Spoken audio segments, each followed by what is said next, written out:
Hey, everybody. Welcome to the Random Redshirt podcast. I'm one of the hosts, Zach, and the other host is Chris. What's up, Chris? Hello, Zach. Hello, everyone. Thank you for joining.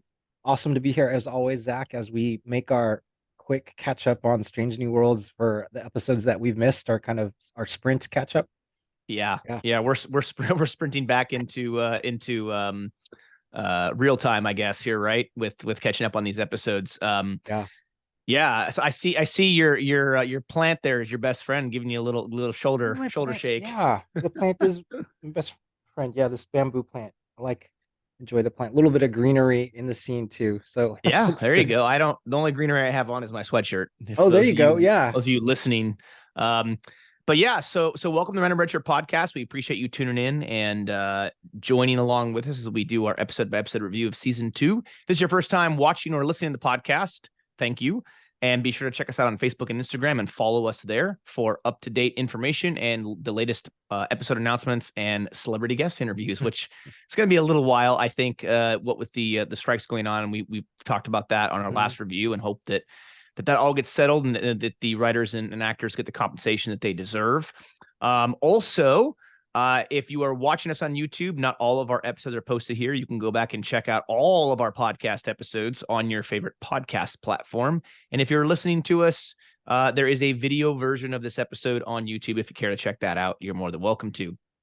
Now, at the time of this recording, we are like 5 days out from Las Vegas Star Trek, and I will be there at the Star Trek convention this year. I know Chris didn't look like you're gonna be able to make it this year, Right. Yeah. but I'm excited to go. I don't know what it's gonna be like with the strike. I mean, there's have been some people that have backed out, but still a lot of people are going. Yeah. And so we'll be curious to see what what actors and writers and so forth they're allowed to talk about and what they aren't, and hopefully it'll still be a really good show. But if you are going to be at the 57-year mission, aka the Las Vegas Star Trek convention, and you see me walking around, or you see me in the Random Redshirt podcast red T-shirt, be sure to stop and say hi and let us know what you think of the show. We absolutely love that and appreciate all of you. We're just two nerdy guys who like talking about all things Star Trek and Star Wars and everything in between, science fiction, a little bit of pop culture, all that stuff. Yeah. And we're happy to do it. And if you don't like our content, feel free to move on. That's all I can say. It's totally okay. Yeah, It's okay. Yeah. there's a whole bunch of content out there. So Yeah, there's lots of content. And that's the thing. Like, we started this podcast as a way to just share our thoughts and our feelings about whatever it is that we've watched or are watching, or like our likes and dislikes. They are our opinions and our opinions only. We know that not everybody's going to agree with our opinions, and that's okay. You're welcome to have your opinions, because opinions are like belly buttons. Everybody has one, right? So with that being said, though, let's jump into episode 7 of Strange New Worlds, entitled Those Old Scientists, which is really funny. We'll talk about the connection with that a little bit at the very end, because there's a reference to that at the very end of the episode. But this is a little bit of, well, not a little bit. This is very different, Chris, from the Star Trek episodes that we're used to seeing. totally different. And so notably directed by Jonathan Frakes. So Yeah. super happy that he's involved in directing. We'd love to have him direct as many episodes as he likes to direct. So super happy that he's there. Yeah. He's a great actor, right? Obviously, Commander Riker. He might be a better director, and that's saying something. Yeah. I mean, He's a phenomenal director, and he's very in demand in Hollywood for directing all sorts of shows. Yeah. Indeed, he directed some episodes of Picard, the last season, right? Season 3, I think so. Yeah, I think he directed one or a couple episodes. I don't remember how many. A couple episodes of Picard season 3. Yeah. Yeah. Yeah. He has a great human touch, I feel. Yeah. I can't remember. He might have directed stuff in season 1 and 2. I think he directed something in 1 and 2 as well. Okay. So he's a very in demand director, and rightfully so. He's fantastic. Yeah. Now this episode did not have Kirk in it. So I know you had a chance to. Last one had Kirk now, but this one does not. So yeah, I think that's good. Yeah, if you want to hear about my rant on Kirk being in Strange New Worlds, go check out the last episode review we did of Lost in Translation. And I will say it again. I'm not a Kirk hater. I love Kirk like everybody else does. I just don't think it's right to have him in Strange New Worlds, let alone as often as we're getting him. We'll get to him eventually. Eventually, he's going to be the captain of the Enterprise. We know that. But if you want to hear my whole rant in its full detail and watch Chris listen to my rant, then go check out our last review, episode 6 review. And did this remind you a little bit? So I know they weren't in the animation, and the live action wasn't in the same scene, but it did remind me a little bit of things like Who Framed Roger Rabbit, and I think Enchanted was a movie too, another Disney movie in the over 10 years ago, I think, if I get that movie correct. But I never saw that. Never saw that. But no. Okay, so that reminded me of Who Framed Roger Rabbit right away. Just with both having animation and live action in the same episode. Yeah, that's true. This is definitely a crossover, obviously, right? We get animated with live action.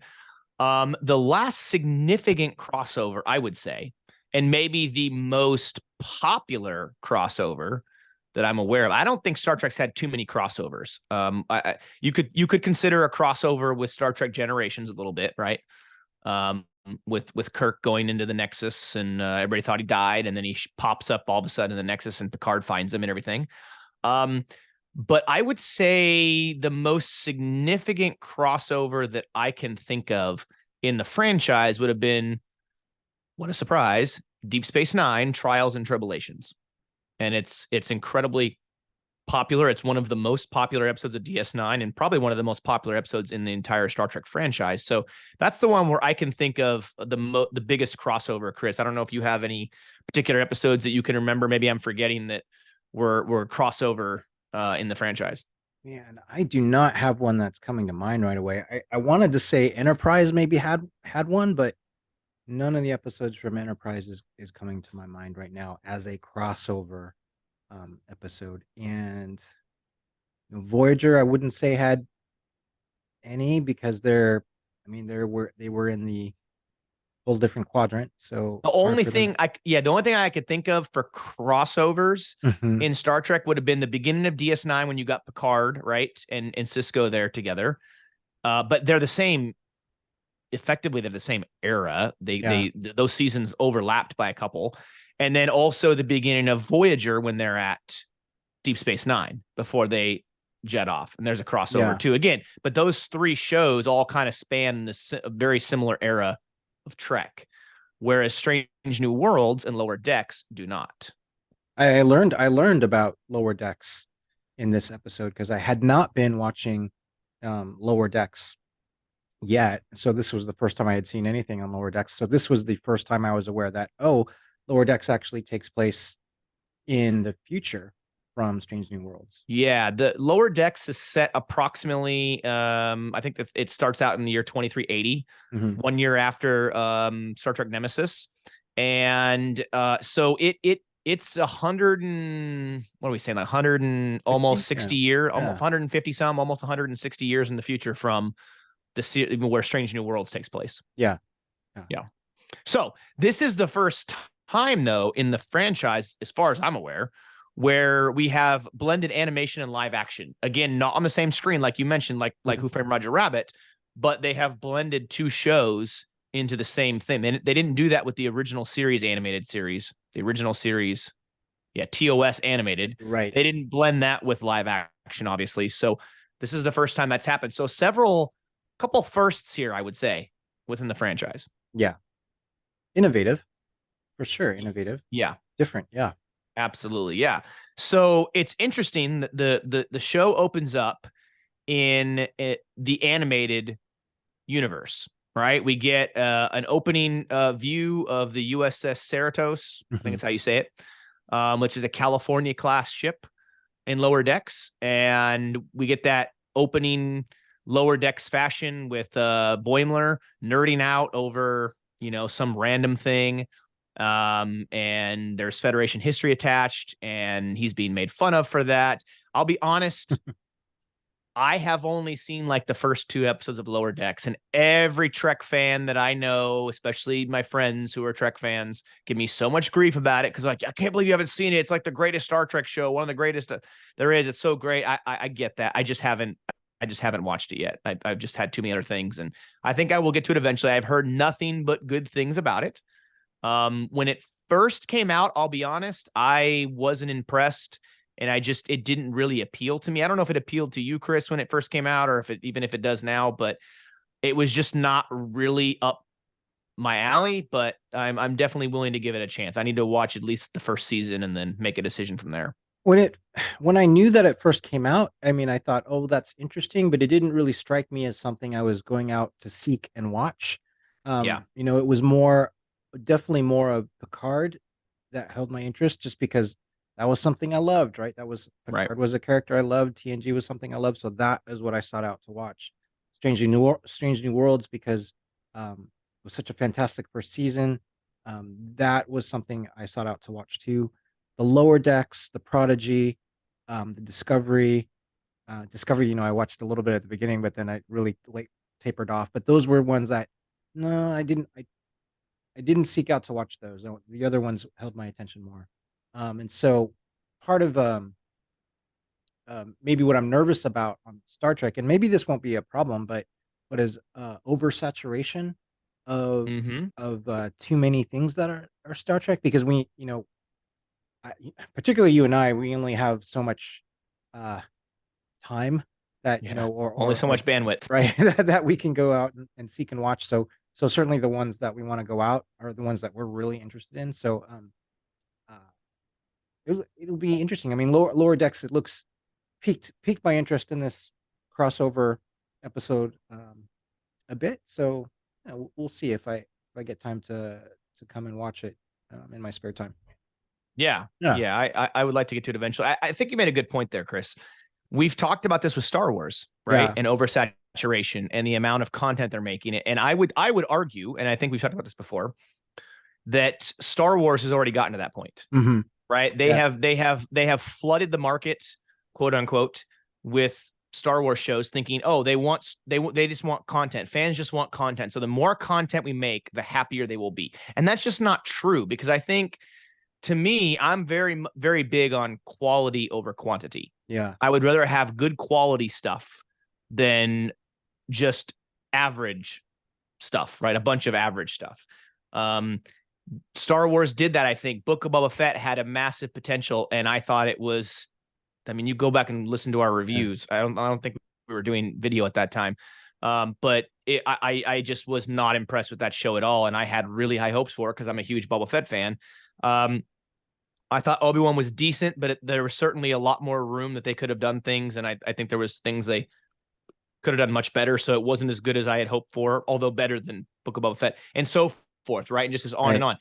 Mandalorian season 3 was it wasn't as good as the first. It was just so, Yeah. And so with Star Trek, growing up, I mean, we didn't have all of this Trek, right? Growing up, it was the original series, TNG, and then DS9 and Voyager came along, and then eventually Enterprise, as far as the legacy stuff goes. Star Wars, when you and I were growing up, we just had the original trilogy. That was it. It was Yeah. nothing else. And if you wanted other stuff, you had to go read books, right? Right. Right. Exactly. And So yeah, with Star Trek, I think you made a really good point there, Chris. Sometimes less is more. We know Star Trek Prodigy got canceled, although there's talks that they are trying to find another place to get just to continue that, another studio or whatever to keep it going. But we've had at the same time Discovery, Prodigy, Lower Decks, and Picard. We're all going at the same time as far as like shows in that are new and in the running. yeah, all at Um, the same. Yeah, you're right. And yeah, what I'm a little bit nervous about is if there happens to be a Star Trek show where so it's something we look forward to, but to understand or to fully appreciate something about that show, then you will have had to watch something that both you and I have not seen yet, right? So maybe they'll bring in, maybe there's something in Lower Deck, something in Discovery, something somewhere else that, hey, to fully appreciate this, whatever new possible series that might be, we should have gone back and watched that. yeah. So swear, hoping that doesn't happen, you know. Yeah, Uh, I would agree. I mean, we're also getting eventually. It's already been announced a while ago now that they're making a Star Trek Section 31 movie with Michelle Yeoh. yeah. So I know we talked about that. I don't know if Paramount is listening to our podcast because it seems like they stole that idea we had, Chris, for that Section 31 show, and only they're doing a That's movie. right. So hopefully we'll get our royalties. But anyways, but yeah, so this was a very interesting episode. We'll kind of give our overall thoughts at the end here as we work through this. But yeah, so the USS Cerritos, I'm sorry if I'm mispronouncing that, arrives at this planet. They beam down and they find this old portal thingy. Mm-hmm. And they disagree whether the portal was discovered by the Enterprise or Orion scientists, because, they're all pirates. So one of the characters I learned from this, one of the characters in Lower Decks is a character named Tendi. And Tendi is an Orion, but she's a scientist. And of course, I would say prior to Lower Decks, we've only ever known Orions as pirates, right? There, you see the Orion Syndicate very heavily in Enterprise. We get to see a lot of the Orions in Enterprise. Yeah. And so they kind of built that idea, right, of the Syndicate. The original series, of course, is the first one to introduce us to the Orions. We have the ever classic Orion slave girls, right? Yeah. And the green painted skin and everything like that. And so then we get more Orions in Enterprise. I don't remember if Orions are mentioned in TNG, DS9, or Voyager. I don't remember off the top of my head. I don't recall seeing any Orions in TNG. Yeah, I don't think so either. But they're heavily in Enterprise. Enterprise builds up that kind of lore of Orion. So Tendi is an Orion scientist. And so that's why they argue, like, oh, was it the Enterprise or Orion scientists? Because, they weren't all pirates as they remind him. And Ensign Boimler expresses this desire to visit the past.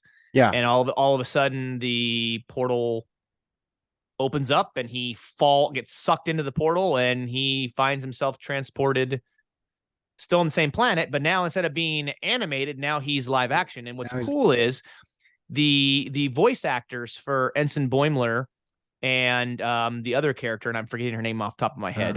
Mariner? Something like that. Yeah. Mariner, yep. Yeah. They're the same ones who play them in the live action version in this episode. That's cool. I was wondering the same thing. Their voices were similar, but yeah, because apparently when they were cast, it just so happened that they kind of looked like the animated characters they play, which doesn't always happen. In fact, I would say a lot of times that's not the case when you talk about voice actors and looking like what they're voicing, right? Tim Allen doesn't look like Buzz Lightyear. So I mean, I don't really think Tom Hanks looks like Woody, so they don't really look like their characters. But it just so happens the voice actors for these two characters do look a lot like their animated characters, which makes it kind of funny then that they are playing themselves, so to speak, in the live action version. I liked how, like, when they came to the past and then they're in live action, like the cadence of their speech was still like very, very fast. Like their expressions and how they acted, was all like quick, all fast reactions. It was like they were on Turbo. Yeah. Like, well, even the way in the live action, even the way Boimler runs is just like kind of in the cartoon. So I thought that was really good that the voice actors took mannerisms, took voice inflections and everything like that, and kept that with the live action versions, because that is their character. They may be animated in Lower Decks, but it's still, it's still cool to see that they did that. I thought that was a good touch, whether that was their decision or the director, creators, whatever. I thought that was great.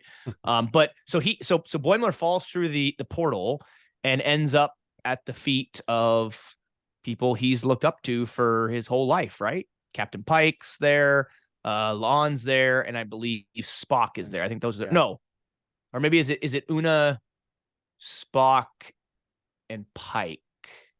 No, it is. It's Lon, Pike, and Spock. I'm pretty sure it's those three. Yeah. Lon, Spike, and Spock. I just pulled a seven of Mom's 9. She's gonna I be just there. said Spike. She's gonna I be said there at that Spike. convention. Yeah. So No, she's not anymore. oh, okay. Not anymore. Yeah, she backed Okay. out. Yeah, I just combined Spock and Pike into Spike, just so if that ever. Whenever they're in the same scene, we say this is a Spike scene. It'll it'll make it Okay. abbreviate for us.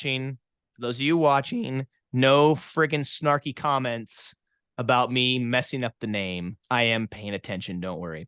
So, all right.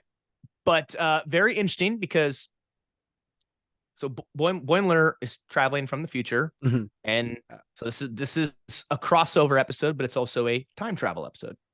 Another time And travel episode. Yeah. another time, yeah, we had another time travel episode early this season with Tomorrow and Tomorrow and Tomorrow with Lon and Kirk. So yeah, with somebody coming from the future, Chris, this there's another opportunity here for something bad to happen, right? Yeah. Yeah, for sure. So I like it was funny when they bring Boimer up to the Enterprise, right? And so I think at that time he meets Pike and he looks over and he sees Pike. And I think he pokes him because he doesn't think he's real or something like that. Yeah. He pokes him and goes, "Oh, you're real." And so that was great. And Pike introduces him to Una at that time, and you see that expression on Boimer's face. He says nothing, but he looks like terrified. And Una is just like, "Oh, okay, that looks good." Yeah, Yeah. I think doesn't he say something like, "Am I dreaming, or was this a dream?" Or I think he even says like computer end program because he thinks he's on the Oh holodeck. yes, yeah. Which back in Pike's time, I don't think they had holodecks. As far as I'm aware, TOS never had holodecks. I know the first. What I loved, even though the episode itself is terrible, in Enterprise, you remember the episode where Trip gets pregnant and has like the nipples on his arm, Yeah. and from sticking his fingers In the blowing marbles with bowl of the alien. rocks. Yeah. The bowl of rocks. And that woman, that alien race that he went over to help fix their ship had basically the first version of a holodeck that any human had ever seen. Yep, And they it was did. so real. So while they've seen it, I don't believe holodecks are on board Federation ships at this particular time in the timeline. That's right. They are not. No. They are not. But they do have like a gym. Pretty sure they have a gym in the Enterprise because they're Yeah, always like a boxing workout there. area. Yeah. Yeah. It's true. Nice. Yeah. So what happens after that? So they're in the sick bay. I think he gets to meet different people. Boimer gets to meet different people on the ship. So that's cool. Yeah. And we're gonna face a little bit of a dilemma here, Chris, because as you know, somebody in the past travels back in time. They could screw up the history by just being there changes history. Yeah. Right. So we get that the time paradox, right? The stuff we all love from things like Terminator and all these other shows and movies and things over the years that we have seen that are a constant reminder of the dangers of time travel. And so the dangers of time travel are present here. He has a scene with Leon, I believe, right? And he's going over, he and Leon are walking and he's going over the those kind of rules of time travel. He had 1 and 2, and then I think she said something like a third one, and she said, don't get attached. The temporal protocols is what they were, right? Did you get the feeling like he went over the temporal protocols and it seemed like both he and Leon were both aware of the same temporal protocols, except for the additional one that Leon said? Now I've only watched that scene once, but that's what I felt when I saw that. That's right. Leon's addition. That's because it's her own addition. Yeah. Don't form any attachments. and why do you think that is? Because she formed an attachment to an alternate universe Kirk, right? In Tomorrow and Tomorrow and Tomorrow. So she's kind of added her own personal one to that he hasn't heard of, obviously. So and that makes sense though, right? It's a reference back to just a few episodes ago. Yep. That does. He meets Uhura pretty soon after, I believe, because he's just hanging out in one of the rooms and he sees Uhura and he says, "Oh, are you like, who are you? Like, are you Uhura?" And so that kind of blows his mind because I think at the beginning of the episode he was, Uhura is like one of his heroes. I guess Uhura is a hero, Spock's a hero, and he was talking to his friend Mariner about that at the beginning. So that was pretty cool to see. I think. And it's so this paints an interesting picture because Yeah. the beginning of this episode, they're having that discussion, right? And there's a note in there where Mariner mentions that Uhura is known for her ability to enjoy life and not be on duty all the time. But we have learned from the last episode, Lost in Translation, that and other ones too, that Uhura is actually a bit of a workaholic, right? And I think that kind of goes back to what you actually mentioned before, Chris, where Uhura's need to prove herself, Mhm. right? And the relationship with Hemmer and the mentorship that was there, and her kind of maybe not feeling confident, right? She's this cadet who's on this like tour to learn, and before she's obviously becomes an ensign. And Hemmer's there to kind of mentor her and help her through that, and helps give her the confidence that she needs to be this amazing, you know, linguist and translator, and communications officer. And so that's important, but it denotes something, and we learn this as this episode goes on. It denotes that history isn't always accurate when it comes to the knowledge about people, right? Like we have people throughout history, whether it's for us U.S. history or just human history, where history paints one picture, but then sometimes researchers learn things where they're like, oh, well, maybe they weren't exactly the way that history remembers them. Mhm. And so I think this is one of those ways, right? Like we're going to learn that as this episode goes on, that Uhura is not exactly the way Mariner thinks that she is. Yeah, that's right. And there was also with uh Boimler's knowledge about Spock too, right? So Spock behaves quite different than Boimler expects, because in this episode Spock, smiles, but Boimler makes it a point to, when that happens, and when Boimler observes uh Spock smiling, he makes it a point to share that with Nurse Chapel and say something's wrong. And hey, all of the books that I've ever read about Spock and all of the great things that he's done, it's never said that he smiles, and he's always been so very, very um serious, and he never laughs. So that I found that kind of like, well, okay, that's interesting. That's Boimler's understanding from reading the books about Spock. But but he took that and then took it into the conversation with Nurse Chapel, and Nurse Chapel's kind of mortified by this, like Yeah, hearing she this from was. him, right? Yeah. She was like, oh my gosh, like what's happening? But he's saying, oh, Spock's all wrong.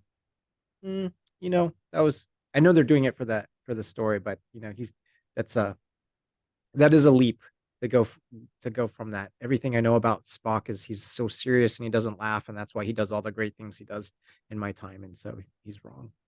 So poor Yeah, Nurse it go Chapel in that scene. Yeah, yeah. Well, Nurse Chapel, hey man, I'll tell you what. Uh this season, and when we talk about our review of Under the Cloak of War, I think is the name of the next episode. Mhm.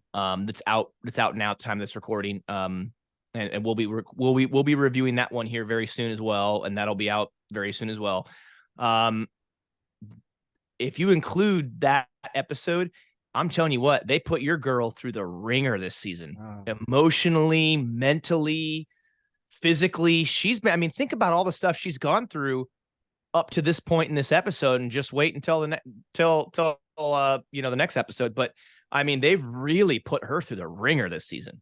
Oh man, I know she's skilled. So Yeah, yeah. yeah, so I mean, it doesn't surprise me that Ensign Boimler's comment about Spock kind of gets to her. Look what she went through with Spock turning fully human and then trying to save him, and she liked the way he was, and all this stuff. And but then she changed him back in the episode Charades, and all the stuff that went on when he was, he has a fiance, but she has feelings for him. I mean, she's been through a lot.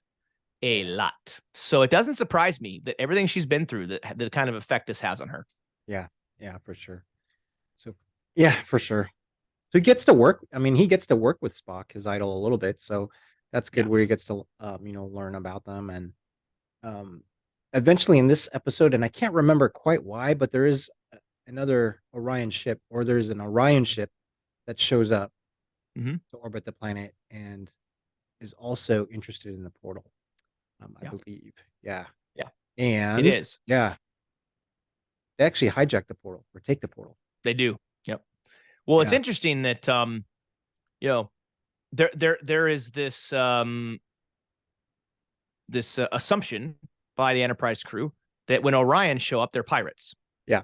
right?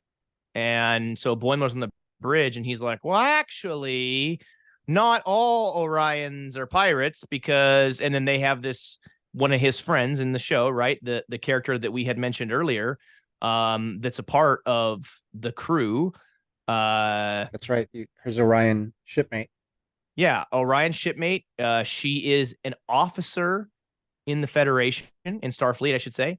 Um, and it's important that they understand that, hey, you have these presuppositions. Tendi is her name. Andy. Um, and just because they're Orion doesn't mean they're all pirates. So they have a little bit of a presupposition against the Orions.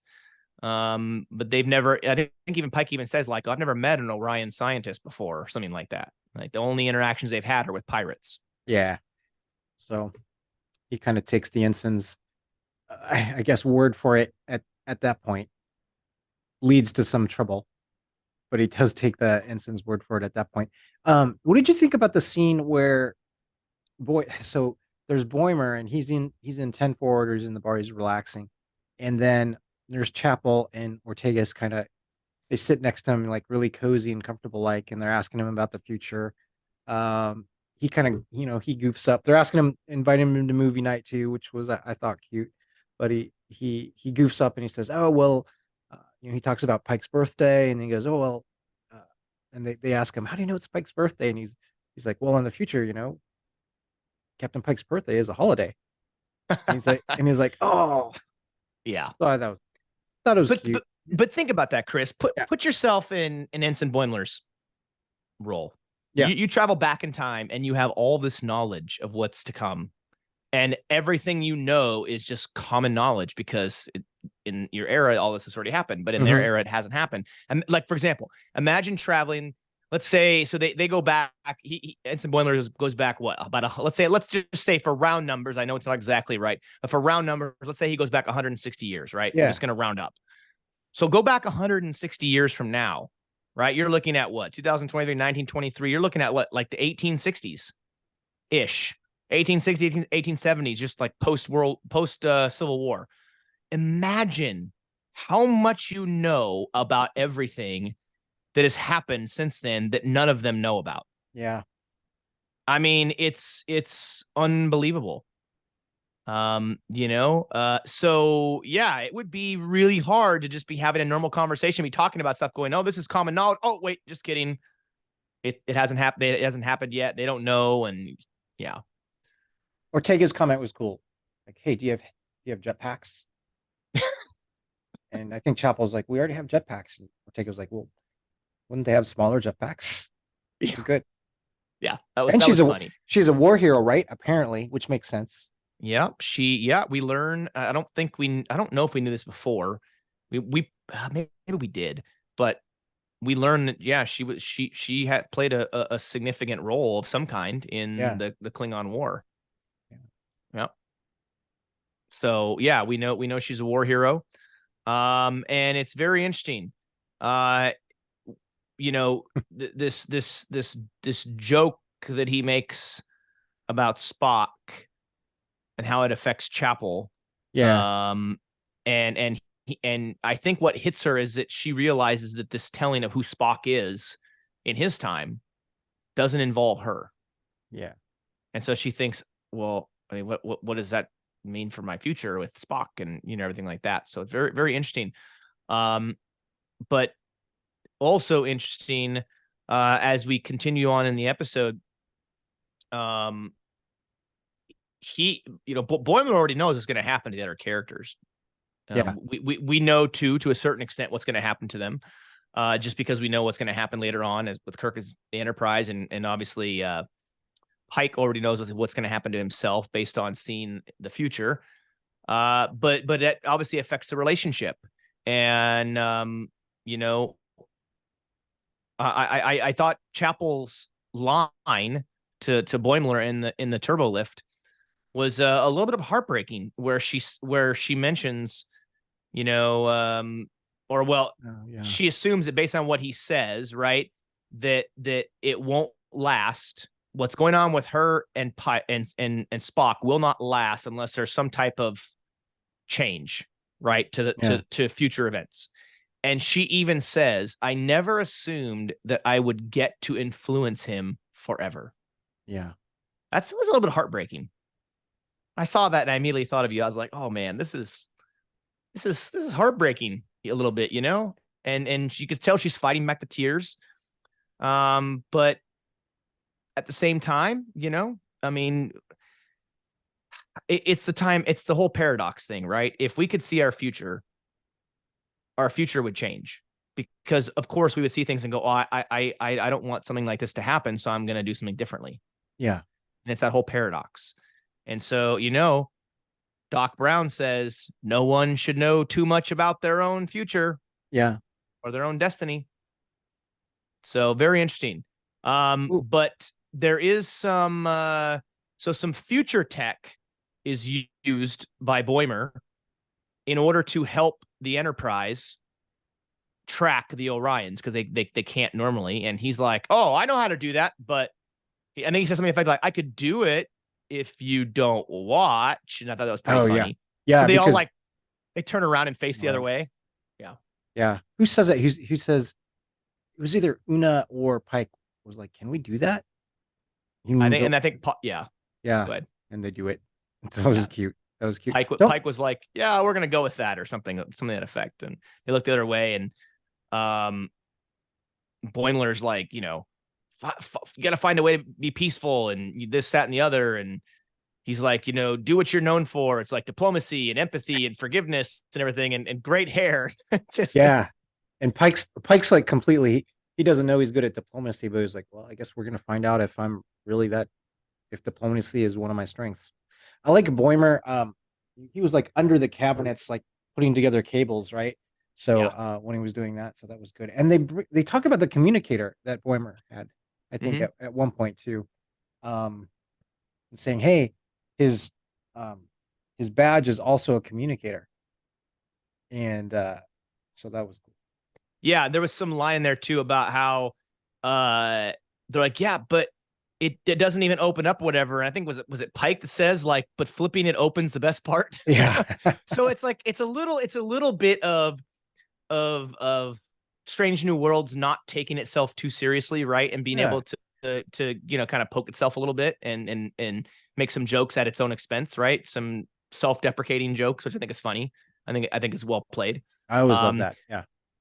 yeah, so Pike is able to negotiate the return of the portal from the Orion scientists, and now they're able to get Boimler home. You'd think. And did you notice the Easter eggs that were dropped once they go through and discover what they need? I think there's some discussion at the table. There was some good Easter eggs there that we'll get to in a minute, but unfortunately, they get what they need. They go down and they get the portal to open. They I guess they said there was just enough of the material left in it to do one more trip. They Mhm. take him back down, and then unfortunately for him, Mariner comes traveling through the portal and joins them, and then they're like, "Oh, well, now you're both stuck here." Just at that time. And I like Pike the expression on Pike's face. He opens up his communicator and he says 5 to beam up. Yeah, Resigned kind of statement right there. And then yeah. she It's like comes. here we go again. Yeah, yeah. And Mariner is just she's a bundle of energy. So she's turbo like all the way. So that was so that was nice. That was Yeah, nice to see. 100%, 100%. Yeah. But yeah, Yeah. so Mariner doesn't seem to have a problem with the time travel thing. She makes it very well known that she's a big Uhura fan, right? I think she even asked, like, Yeah, is yeah. Uhura here? Like, are you Uhura? Like, where's Uhura at? But unfortunately, that just means that that there's more trouble on the horizon for the Enterprise crew as they now have 2 stranded time travelers from the future. And so after some decisions are made, Boimler goes off with Spock to help him. And Mariner gets to hang out with Uhura, which is a big deal for her. And Yep. so Boimler and Mariner, I think Mariner's one that comes up the idea like to make their own material. I can't remember what they call the name of that material that they need. Started with an H, like Yeah, something. I a wish I would have wrote. I wish I would have or, wrote it down. I literally just watched this episode earlier today. It's kind of yeah, sad. like But honorinium or something. Yeah. yeah, so they need to make this material, and they come up with the idea to synthesize the material.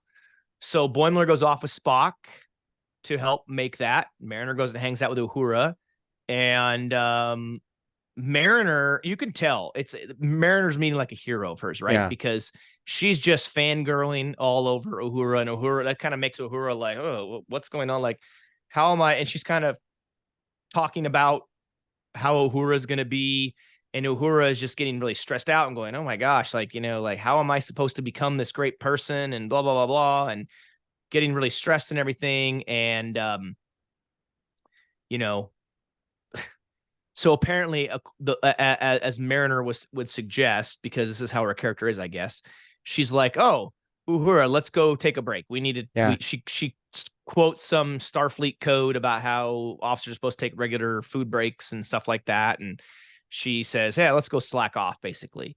And so they go into the 10 forward bar area. They're joined by Ortegas. They have some drinks called Orion Hurricanes, which I don't think that's a drink that's ever been mentioned in Star Trek before. And but that's where taking a couple of minutes, right, to decompress and relax a little bit, Uhura figures out that the symbols on the portal are actually an ancient dialect of none other than the Nausicaans. And Oh, that's right. they Yeah. even mention Domjot, which is the game Yes. that they love to bet on, and they never aren't very good at, apparently. But that's also the game that a young Picard at the Academy was playing or betting on with the Nausicaans when he gets stabbed through the heart. That's right. That Q shows. Remember that? Yeah, I they were do. playing Domjot. I totally forgot about this scene in the episode actually, but you're right. Yeah, the Nausicaans and Domjot and Ortega is there, and Ortega is the one that says, "Hey, you gotta learn to value your time off as much as you can because you don't have as much time off as you think you are." So, but that's good that Yeah. that refreshed Uhura's mind to be able to make that connection. Yeah. Nice. Yeah. So then we Yeah. fast forward and we see Boimler with Spock trying to figure everything out. Yeah. And they make some explosions. Yeah. Trying to make that element, right? I think they're trying to make the element and they make some explosions. Earlier Spock said something like, "Yeah, in theory, I think we could make this, but we have to be careful or else we might like blow up half of the ship." So, Or a hand. our hand, yeah, Yeah. yeah, so that's good. And then Boimer and Spock, because Spock brings it up to Boimer, I think Spock says, "Hey, seems like you had a conversation with Nurse Chapel about me and about how I am, and me trying to figure out the human emotions, and it seems like this isn't like there's no mention of this like in the future. So logic dictates I'm not supposed to be like this if I'm supposed to make certain accomplishments in the future. So, you know, another kind of comfort, another conversation similar to one that Boimer had with Nurse Chapel. So, Yeah. yeah, yeah. But Spock's smiles were kind of goofy right there in the episode. So, for Yeah. for sure, they were a little bit out of place. So we'll see what happens. Yeah. There's a very interesting quote Mm-hmm. made here in the next scene with I think it's with Mariner and or no, it's Boimler and Pelia, right? Mm. And he's down with her in engineering, and she makes an interesting quote that kind of gives him a kind of a pep talk, right? And because she talked about how she's been alive for thousands of years, so that's kind of there's our kind of timeline for her as a Lanthanite. Mm-hmm. But she mentions that when she says most heroes are pretending half the time, meaning that we make certain people out in history to be these huge, huge figures that no one could ever live up to. And she mentions that heroes are, maybe they're not this big, larger than life person that we make them out to be. And that history sometimes builds people up to be bigger and, different. As the more we learn about history, a lot of times the more we learn that people aren't as larger than life that we think they are. And they say never meet your heroes. Like, think about this, right? Okay. So let's say, picks anybody you want in history to travel back in time and meet. And you meet them, and a lot of times it's not what you thought it would be. And maybe they might let you down. They may not be this person because you're going to have this pent up image, an idea of somebody in your head. But then when you meet them, you go, oh, wow, they really weren't like what I thought they were going to be like. And I think that's kind of what you're seeing here a little bit, right? That maybe Boimler's kind of going through that a little bit. Yeah. Now, was it? I've only seen this scene once, and I'm so happy that you brought this up again with Palia. And I don't think I'm making this up, but if I'm totally making this up, stop me because I'm pulling this from my brain. I think it was Palia that said this, which she said most heroes are pretending most of the time to be who they want to be until they become them. It was something like something that. like that. Yeah. And It's yeah, the scene is really I think some of the best, maybe the best line she's had so far in the season. yeah. And props, whoever crafted that line, it was beautiful and that stood out, right? Yeah. So that was just such a beautiful, simple line. Yeah, But I would agree. yeah, Yeah. I want to use that So sometime.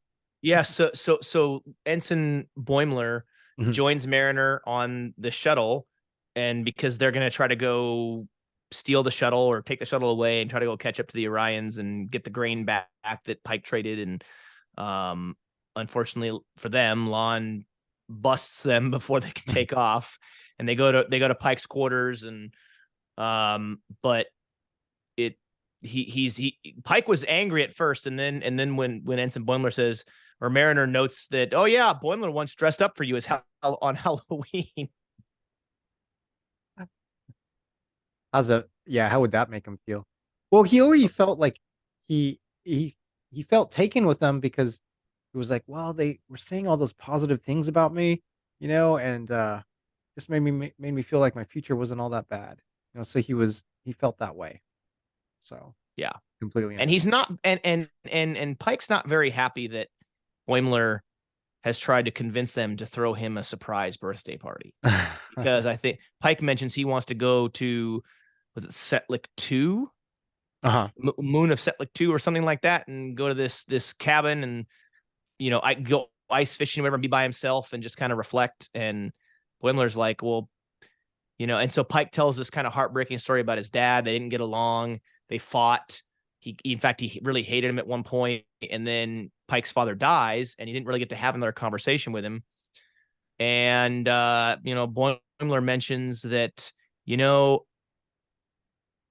didn't get to have that conversation with your dad, but what if there's members of this crew who would want one more opportunity or one more conversation with you?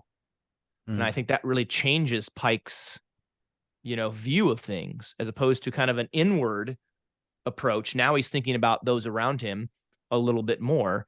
And it really changes, I think, the way that Pike looks at Ensign Boimler. That maybe Pike's years are a little more limited than he thinks, or that he feels. And, it's important to spend quality time with people, with friends, with family, Yeah. because you never know when you're going to get that again. Yeah. But I do love the reference to what helps solve the issue of getting Ensign Boimler and Mariner home. There's a mention of another ship from another show. Chris, did you catch that? No, I'm not gonna catch this. This is where I'm totally, I think I missed it in the episode. But another show, another ship. Yeah. What which one was that one? So they talk about needing this alloy, right, to fire it up Yeah. again, and they don't know how to get it. They didn't make it. But the way to get it, they figure out was, hey, I think this is new for Star Trek. I don't think it's ever been mentioned before, but Mhm. apparently, when a new ship is christened, they take an older ship with the same name, and they take a piece of it as like kind of like the first piece of the new ship, Yeah. and they discover there's some material somewhere hidden on Enterprise from the NX-01, and actually Captain Archer is mentioned, and the Oh, NX-01 Enterprise is mentioned. And a matter of fact, so they go down to engineering, right? They yeah. go down to engineering, they take up this piece, and Pele's like, "Hey, I walked there," or whatever. And they're in engineering. They open up this thing, and there's this canister inside the ground, because obviously, Ensign Boimler knows this because he knows all this stuff right from the future and has all the manuals and everything, so he knows where it's at.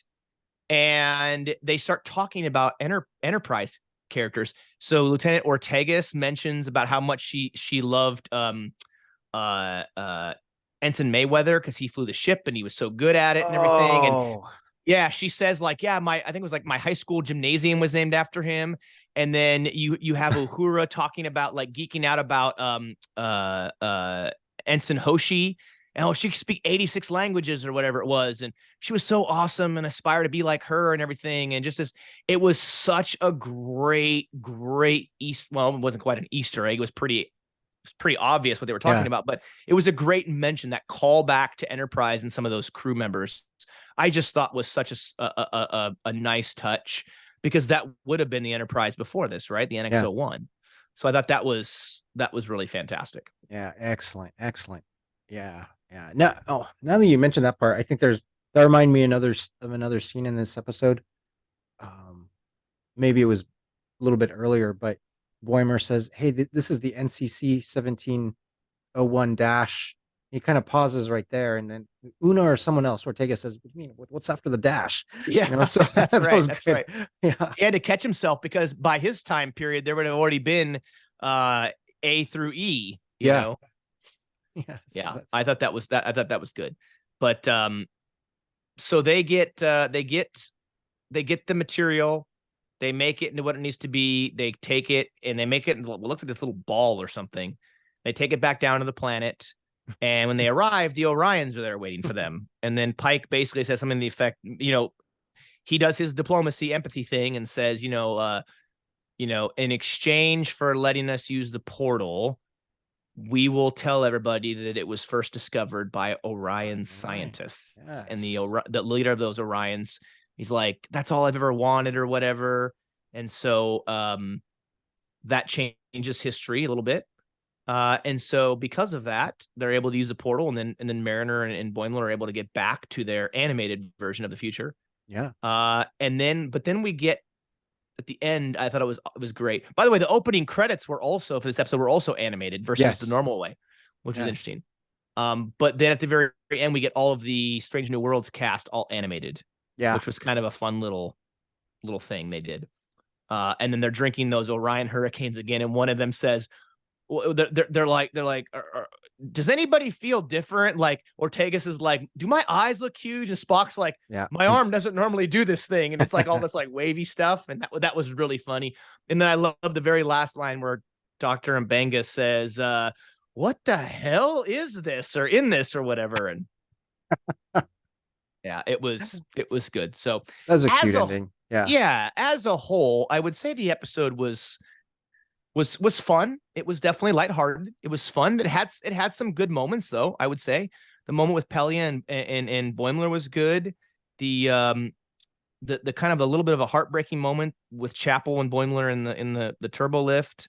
Hmm. Um, the moment with Pike where you learn about his relationship with his father or lack thereof, and just this idea of recognizing this, taking advantage of the time that you do have. But overall, it was a fun episode. What are your just overall thoughts of this as a whole?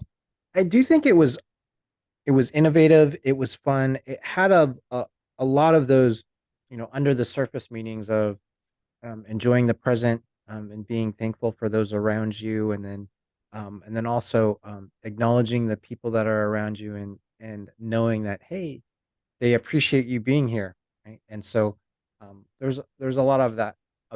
like enjoy the present and make the most out of the moments that you have. So I think that that was good. I enjoyed Boimer and Mariner coming in because they had a whole lot of different energy that was interjected into the episode. So that was cool. Some of my favorite parts are with Una, because Boimer has a pinup poster of Una, I think, in his locker, or someone does. Yeah. Someone does, right? Yep. And He does. so, Yep. yeah, Una's like doesn't want to hear anything about it, but she's like, I thought I thought that was funny. Like she's his hero. This episode, when I think about it in context of the other episodes in season two, I did feel like, well, this was uh, to me a little bit out of place, and I'm sure other people will have different feelings too, which is totally fine. It felt like, if I was to make a comparison, like this would be like a standalone one-off, similar to like Doctor Who has its Christmas specials, right? So Yeah. these Christmas specials would be not really related to anything that had been happening in the season at all, but would be like this kind of great family kind of special thing that stood on its own and it was completely separate. That's what I felt. And I felt like, hey, this could be like a holiday special, and they could lean more into that, Mm. like and make it a feel good thing, um, rather than, it's was released right now, and it could have been, maybe they were thinking of that, because they filmed this a while ago. Maybe that's what they were thinking, and they hadn't decided when it was going to be released. Um, and but someone made the decision to like, hey, let's release this now. So that's where I feel like, hey, if they would have leaned into this being more of a holiday one-off and kind of leaned into those feel good things, um, and make it a crossover with Lower Decks, I think I would even I would appreciate and I'd like it more. But being released when it was released now, made me feel like, oh, okay, um, is this to kind of generate more interest in Lower Decks? To go like watch that, um, which maybe took me out of the momentum of where the season was going. If so those are kind of my thoughts about it. As a one-off, I think if I go back uh 6 months from now and I just watch this as a one-off, I'm actually going to enjoy it more. Mm. But in context of like, hey, how I'm following the season right now, kind of took me out. Yeah. How about you? Gotcha. Yeah. Yeah. I thought this was a fun episode. I'll be honest with you, I wasn't really excited to watch it just Hmm. because I haven't watched basically anything of Lower Decks, and so I was like, well, am I going to be lost? In fact, when they actually made the announcement before, I think even the season came out, they made an announcement that there was going to be a Lower Decks Strange New Worlds crossover, and I was like, really? I haven't seen Strange New or Lower Decks. I don't know. Is it going to be, is it going to be real hokey and campy and just kind of out of place? And what's it going to do? And so I had my reservations. Having and even going into it, watching it today, I had my reservations. Yeah. But I will say, I thought it was tastefully done. Yeah. Like there was a nice mix of the animated with the live action. And I thought that instead of it just being all, funny, duddy, uh, kind of lower decks esque style, they had some touching moments. Yeah. They had some good moments in it. And so I thought that was good too, that they did that. So overall though, I would kind of agree with you. It doesn't exactly feel like maybe it fits right now, but I Hmm. will say with as absolutely heavy as the next episode is, I guess it kind of makes sense to put it here because you get a little bit more of a lighthearted episode before you get hit with a sledgehammer. I feel like that's how I felt in this next Yeah. episode, under a cloak of war. So if you look at it that way, maybe it makes a little more sense. This episode was released early. I believe they released it early at San Diego Comic-Con, and then it went out on Paramount Plus or something like that. So it came out. It did not come out on a Thursday. I think it came out on over the San Diego Comic-Con weekend. But yeah, it was released early. Gotcha. So yeah. Gotcha. Yeah, no, those are good thoughts. Those are good thoughts. Yeah, and And we having got a time travel again. yeah. We've had a lot of time travel in Star Trek. I thought this was a fun, unique take on time travel. Yeah. A little bit, and it was interesting to see. And it was also what was also present in the episode was the idea of traveling back in time and messing up the past, which would then in turn mess up the future, right? And so you get a time paradox. And I know a lot of us are big time travel fans, and we like those shows. And time travel is a tricky thing to do. It really is. It's really tricky because if you don't do it right, things aren't going to match up. Continuity. I mean, there's a lot of things that go into making a time travel movie or TV show, and it not being good if you don't do it correctly. Yeah, that's right. Yeah, you will completely lose people, lose the audience, and lose all continuity, right? If you do it, not good. Yeah, when there's continuity gaps and there's plot gaps and everything because of the time travel, that's when people are just going to go, oh yeah, this is garbage, I'm done. Mm-hmm. So I thought that they did a good job, and I love the callbacks. I loved the callbacks to Enterprise. I thought that was great. I think we're starting to see more Enterprise callbacks in Star Trek, which is fantastic. And being that we're in Strange New Worlds and the era that we're in, they're not that far removed from Enterprise. They're like 100 years removed. Yeah. So it's not That's right. that far. You know what I mean? It's like for us, I mean, it's 2000, it's like 1923. Yeah. This is 2023 by the time of this recording. So 1923, it does seem like forever ago, but we're not that far removed where we're not still referencing things from 100 years ago or stuff like that. So, very interesting episode. I'll be honest with you. It actually does pique my interest more to say, you know what? I need to go back and I need to give Lower Decks a fair shake. I need to go back and actually sit down and watch it. The episodes aren't that long, I think 20 minutes or something like that. So then go back and watch it. And you can buzz through episodes really fast, because one thing I have seen from other Trekkies that they've mentioned is that Lower Decks has a ton of Easter eggs all over the place. It's set in 2380, so we know it's, at the time that it, came out, because it came out before Picard did, right? The first season of Lower Decks, I believe, was out before Picard season 1. So it took place right after Nemesis, so you didn't have the events of Picard, right? But everything in Trek, backwards was up for grabs as far as Easter eggs and callbacks and stuff. And I've heard there is a massive amount of Easter eggs. So I'm really curious to go and watch it now and try to spot as many of the Easter eggs as I can. Yeah. Yeah, we should do that. If I recall, Nana Visitor was it Lower Decks that she was in? Yep, she reprised her character. She wow, I can't talk. She reprised her role of Major Kira. That's right. Actually, I think she'd be Colonel Kira in Lower Decks, and then also Armin Shimmerman reprised his role as Quark. Okay. But the good thing for him was he didn't have to put on all the makeup this time and have that big, helmet on to be Quark. He could just do it with his voice. Much easier. Which I'm sure he loved not having to do all that that 3-4 whatever hour makeup.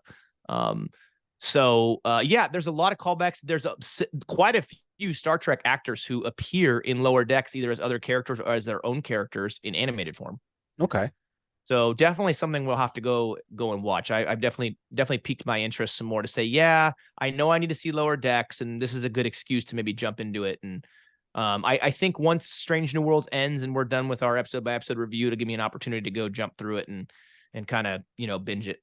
Now near the beginning of this episode, there was a scene where Boimler's like, there's the saddle, and right in Pike's ready room. Yeah, in Pike's ready room, and Boimler like gets on the saddle and he says, "Oh, Riker." He says something. So he says that Riker as he gets on the saddle, and I have no idea what that was about. I know what this is about, and I totally forgot about that. Yeah. So I watched a clip from the Ready Room interview they did with I think it's Jack Quaid, the voice actor of Boimler, and also Jonathan Frakes was on it because he directed this episode. Yeah. And he mentioned about what they call the Riker maneuver. The Riker maneuver was because in TNG, the way Riker would always sit down in a chair, he would always leap one foot leg over the other as if he were getting on a saddle. Yes. So there was always this, like, you know, if you're watching me, yes,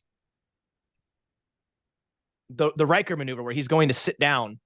Okay. The way he sat down in chairs, that was always called the Riker maneuver. And so that was an homage to that. I don't know if that was Jonathan Frakes' idea as a director or if that was the creators, writers who wanted to do that, but I thought it was cool. That's cool. Okay. Go if you go, just go YouTube, Chris. Go YouTube the Riker maneuver and watch that. There's like montages of all the bunch of times of him just sitting down over and over and over again, and you'll see exactly what I'm talking about. Okay. Very good. Yeah. So, but yeah, this episode was fun. This was good. The next episode we review, which will be episode number 7, which is called Under the Cloak of War? Is that what? Yeah, something like that. Yeah. The next episode is really, really, in my opinion, it's really, really heavy. Okay. Under the Cloak of War is the name of it, episode number 7. And it is heavy. It is going to be, it's intense. And it's gonna be a real deep conversation we have with this one. Okay. So it was nice to have a little bit of a lighthearted episode before we dive into the next episode and get deep on some of these topics and some of these issues and some of the things that are brought up. And I'm gonna try to do my best to pause as I go. When I watch it again, pause as I go through it and actually write down the lines, because there's so many lines that are just like bam right to the chest. They're real powerful, real tense, real heavy lines that I think we would be remiss if we didn't talk about. Gotcha. It'll be good. Look forward to talking through it with you, thinking through it with you. I think we'll have to think through this one. Oh, yeah, we were gonna have to think through this one. Yep, we're gonna have some real tough conversations, I think, about what goes on here. And with that being said, we appreciate all you watching all over the interwebs and the globe and listening to us as well on your favorite podcast platform. Thank you as always. Be sure to stay tuned for our next review because it's gonna get real heavy. And if you guys like our really deep dive, heavy reviews, this is gonna be one for the books. I can guarantee you that. But this was fun. We've had a couple really lighthearted episodes this season between charades and this. I think we had a couple really nice, reprieves from the heaviness, as you've said before, Chris. Yes. Maybe we can ask. We do animated versions of ourselves. Maybe some. We do. We already have that. Oh yes, we do. We already have animated versions. Yes. Rihanna Hurd from the Duras Sisters podcast was kind enough to make us into animated versions wearing red shirts. So we'll have to add those on. But yeah, so thank you everybody so much as always for watching and listening. Be sure to check us out on Facebook and Instagram and follow us there so you can get all of our latest updates and episode announcements. And we look forward to bringing you our next review of Star Trek Strange New Worlds for next time. We can't wait to share that with you. And we will see you next time, or talk to you next time right here on the Random Redshirt podcast.